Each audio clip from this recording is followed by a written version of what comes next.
Right. This is a news from India today. Links will be put down below. Okay. The title is Who is Ankita Singh, 19-year-old who was burnt alive by a stalker in Jharkhand. Okay, so this happened in India. So it says here Ankita Singh, a 19-year-old, was burnt alive by an alleged stalker in Jharkhand's Dumka uh, on August 23rd. She died on August 28th, that is 5 days later. Okay. If you have a look at the article, you'll see a photograph of a young woman, an innocent young girl, a 19-year-old girl, a girl who you would, you know, maybe look at as your a family member. Let's say she was not related to you, just look at her as a girl. And when you read through this article, you'll you'll you'll kind of get a glimpse into what her dreams and aspirations were. This 19-year-old girl wanted to be a policeman. She was a studious girl. She didn't have any vices, you know, just a normal girl. And her father, a very poor man, very, very poor. And obviously, when you read different articles, you get a glimpse into that she wanted to give her father a better quality life. She wanted to be something. Okay. So now, uh, it seems Ankita Singh, a class of 12th from Jharkhand's Dumka, was aiming to be a police officer. Her hopes were dashed on a ill-fated night when she was set ablaze by her alleged stalker, identified as Shahrukh, on August 23rd. She succumbed to her own injuries early hours of August 28. Now, in her last words, this is what she said. The accused had called her on the mobile phone 10 days ago, pestering her to become his friend.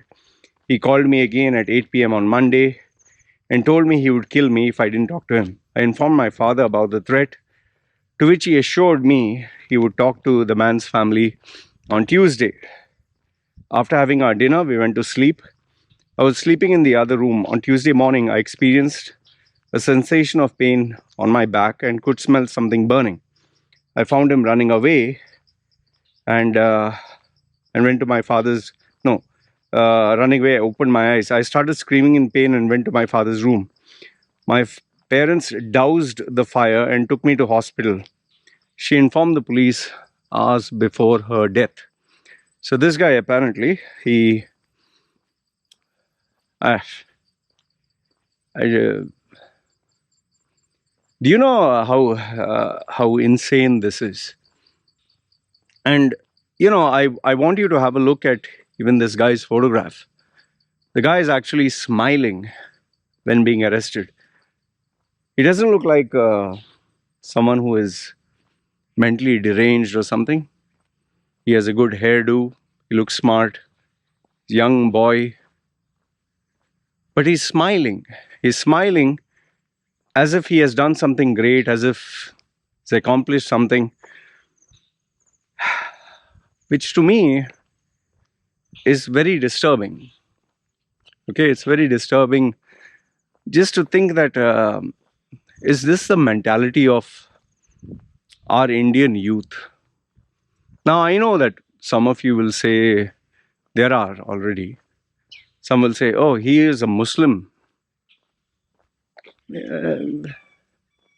I don't know if that is to make you happy. Oh, he's Muslim, that is why it happened. It wouldn't have happened if he was a Hindu boy or Christian boy. Or this is the mentality of such people. Then obviously you'll get someone from maybe who's not Indian. Oh, this happens with Indians. Then you can start pointing fingers and saying, oh, what about Pakistan? Or what about USA?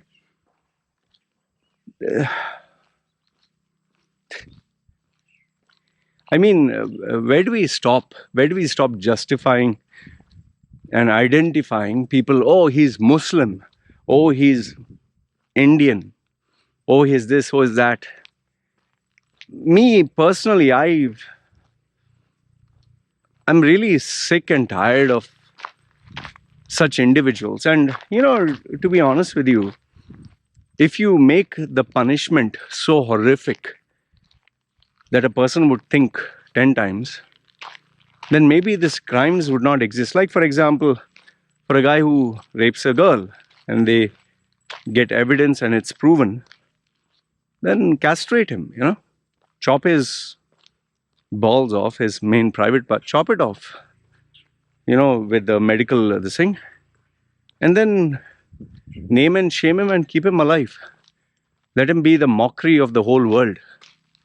Let's say someone who, or in some other countries, they literally just shoot you at the back. They tie you in the middle of the road, they just shoot you. That is where sometimes I think, some of these barbaric ways of punishing people, stoning or chopping their hand, legs, such animals deserve that, man. And yeah, for females who also cry false claims and false rapes, they should be given the exact same punishment. So then you get afraid to think, oh sheesh, I better not make false claims. Now in this case, the poor girl went to her father. Her father was supposed to protect her. Who knows what the father had on his mind? Maybe a poor village guy, and he must have said, oh, okay, this must be one of those cases where they just threaten, I'll talk to them later. He must have never seen this, coming. In fact, later on in the article, it states that her mother had died of cancer, Now, so it comes down to who was Ankita Singh. So this 19-year-old girl was a student at a girls' school. She aspired to be a police officer. Having lost her mother to cancer, Ankita's family faced financial crunches as they were compelled to sell their land and property to avail the mother's treatment. Sources say the father's income was 200 rupees per day. Oh goodness, 200 rupees is, I don't know what, $1? Less than that? Can you imagine that? $200, 200 rupees a day. Okay, and owing to the situation, Ankita gave tuitions and managed to earn 1,000 every month. So she was supporting her father. Ankita's father, a young sibling who is in class 6, Ankita lived in a 2-bedroom house in Dumka. Okay. Ankita was burnt alive on August 23rd after the accused poured petrol on her while she was asleep in the bedroom. Shahrukh allegedly poured the inflammable fuel on her from the window of her room. She was taken to hospital after the incident, and where she succumbed to her injuries. In a statement, the police said after the horrifying incident, she said that the accused had threatened to kill her if she did not speak to him. And okay, Shahrukh, this is the part that is shocking. Shahrukh was taken to the police station, and the image of the accused was heavily criticized because he was handcuffed and he's seen grinning after being nabbed by the police. That image is also pretty shocking for me. I mean, to be honest with you, that was even more shocking because, there's no iota of guilt. Okay, after that, the article ends with they gave compensation and all that, but, what's the use of this now? Yeah, okay, please do give the father, but it seems also there was negligence from the hospital. They didn't work on kind of a sense of urgency. So now overall, what do we make out of all this, man? Do we say India is so demented and sick? Do we say Indian youth are so sad? Or then some people will say, yeah, it's not everyone. In a population of 1 billion, this is just one. I don't know about you, man. I really do not know how your brain works or how people think, but I'll just tell you that it is very, very disturbing to know at today, we are not living in prehistoric times. Today, we have the youth still doing stuff like this. Okay, if it was some backward, this thing like, let's say, some mountainous region of Afghanistan where they don't have access to internet, television, and they believe in their religion so hardcore that they literally manipulate the verses and say that if the girl goes to education, kill her or put a bullet through her head, or she doesn't talk to me, pour acid on her and destroy her life. And it is horrific, but you can tell yourself, okay, fine. These are people who live in backward societies. But this, for someone who obviously would have internet connection, who has access to education, given the fact, if you look at his style, he is, you know, he looks like a smart young man.